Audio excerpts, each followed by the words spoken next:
Hi കൂട്ടുകാരെ, നമ്മൾ ഇന്നിവിടെ ഉണ്ടാക്കാൻ പോകുന്നത് ഏഷ്യാഡാണ്. നമ്മുടെ നാട്ടിൽ ഇതിനെ എല്ലും കപ്പ എന്നും പറയും. എന്നാൽ നമുക്ക് അതെങ്ങനെയാണ് ഉണ്ടാക്കുന്നതെന്ന് നോക്കാം. ആദ്യം തന്നെ നമ്മൾ എടുത്തിരിക്കുന്നത് 2 കിലോ കപ്പയാണ്. കപ്പ നന്നായി വൃത്തിയാക്കി നുറുക്കിയെടുക്കാം. ശേഷം 1 ടീസ്പൂൺ മഞ്ഞൾപ്പൊടി ഇട്ട് കപ്പ വേവിക്കാൻ വെക്കാം. കപ്പ വേകുമ്പോഴേക്കും എല്ലും ഇറച്ചിയും വേവിക്കാം. അതിനായി നമ്മൾ എടുത്തിരിക്കുന്നത് 2 കിലോ എല്ലും ഇറച്ചിയുമാണ്. അതിനായി എല്ലും ഇറച്ചിയും വൃത്തിയായി കഴുകിയ ശേഷം കുക്കറിൽ വെക്കാം. 1 ടീസ്പൂൺ മഞ്ഞൾപ്പൊടി, 1.5 ടീസ്പൂൺ മല്ലിപ്പൊടി, 1 ടീസ്പൂൺ മുളക് പൊടി, 3 ടീസ്പൂൺ മീറ്റ് മസാല, 1 സവാള, ആവശ്യത്തിന് ഉപ്പ്, 4-5 വിസിൽ അടുപ്പിച്ച് ഇത് വേവിച്ചെടുക്കാം. വെളിച്ചെണ്ണ ചൂടായി വരുമ്പോൾ 1 ടീസ്പൂൺ കടുക്, 1/4 ടീസ്പൂൺ ഉലുവ, 1 അല്ലി കറിവേപ്പില, തുടർന്ന് 2 സവാള ചെറുതായി അരിഞ്ഞത്, 3 പച്ചമുളക്, 1 ക്യാരറ്റ്, 1 തക്കാളി, പിന്നെ ഇഞ്ചി വെളുത്തുള്ളി പേസ്റ്റ്, 1 അല്ലി കറിയാമ്പൂ, 1 അല്ലി കറുകപ്പട്ട.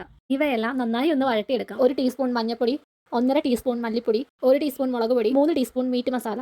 ഇവയെല്ലാം നന്നായി ഒന്ന് വഴട്ടിയെടുക്കാം. വേവിക്കാൻ വെച്ച എല്ലും ഇറച്ചിയും നന്നായി വെന്ത് വന്നിട്ടുണ്ട്. ഇനി നമുക്ക് അത് ഇതിലേക്ക് ഇട്ട് കൊടുക്കാം. നന്നായി ഒന്ന് ഇളക്കി കൊടുക്കാം. ഇതൊന്ന് തിളച്ചതിന് ശേഷം കപ്പ നമുക്ക് ആഡ് ചെയ്യാം. ഇനി ഇത് നന്നായി മിക്സ് ചെയ്തെടുക്കാം. ഇനി ടേസ്റ്റിന് വേണ്ടി ചുമന്നുള്ളി, വറ്റൽമുളക്, കറിവേപ്പില ഇവ ചേർത്ത് താളിച്ചെടുക്കാം. ഇത് കപ്പയിലേക്ക് ഇട്ട് കൊടുക്കാം. കൂടെ മല്ലിയിലയും ചേർക്കാം. നമ്മുടെ ഏഷ്യാഡ് ഇവിടെ റെഡി ആയിട്ടുണ്ട്. അപ്പോൾ എല്ലാവരും ഇത് ട്രൈ ചെയ്യുക. വീഡിയോ ഇഷ്ടമായ ലൈക്ക് ചെയ്യുക, കമൻറ്റ് ചെയ്യുക, സബ്സ്ക്രൈബ് ചെയ്യുക. പുതിയൊരു വീഡിയോയുമായി വരുന്നവരെ ബൈ ബൈ.